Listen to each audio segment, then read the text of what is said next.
যুক্তরাষ্ট্র ও ইরানের মধ্যে চলমান যুদ্ধ শেষ হওয়ার খুব কাছাকাছি বলে মন্তব্য করেছেন মার্কিন প্রেসিডেন্ট ডোনাল্ড ট্রাম্প। 2 সপ্তাহের যুদ্ধবিরতির মধ্যে উত্তেজনা কিছুটা কমে আসার প্রেক্ষাপটে এই মন্তব্য করেন তিনি। কাতার ভিত্তিক সংবাদ মাধ্যম আল জাজিরা এই খবর জানিয়েছে। সম্প্রতি ফক্স বিজনেসকে দেওয়া এক সাক্ষাৎকারে ট্রাম্প বলেন, আমি মনে করি এটি প্রায় শেষের পথে, আমি এটিকে শেষ হওয়ার খুব কাছাকাছি বলেই দেখি।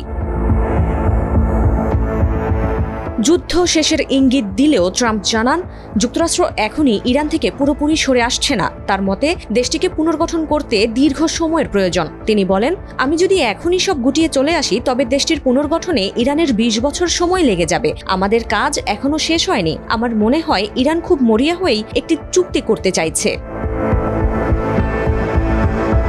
যুক্তরাষ্ট্র ও ইরানের মধ্যে যুদ্ধবিরতির মেয়াদ আছে আর 6 দিন। এই সময়ের মধ্যে শান্তি চুক্তি না হলে ফের সংঘাতের প্রবল আশঙ্কায় উদ্বিগ্ন বিশ্ববাসী। উত্তেজনা আরও বিপজ্জনক মোড় নেওয়ার আগে ইরানের বন্দরে মার্কিন অবরোধের মধ্যেই কূটনৈতিক পথ খুঁজতে দ্বিতীয় দফায় আলোচনার টেবিলে বসছে উভয় দেশ।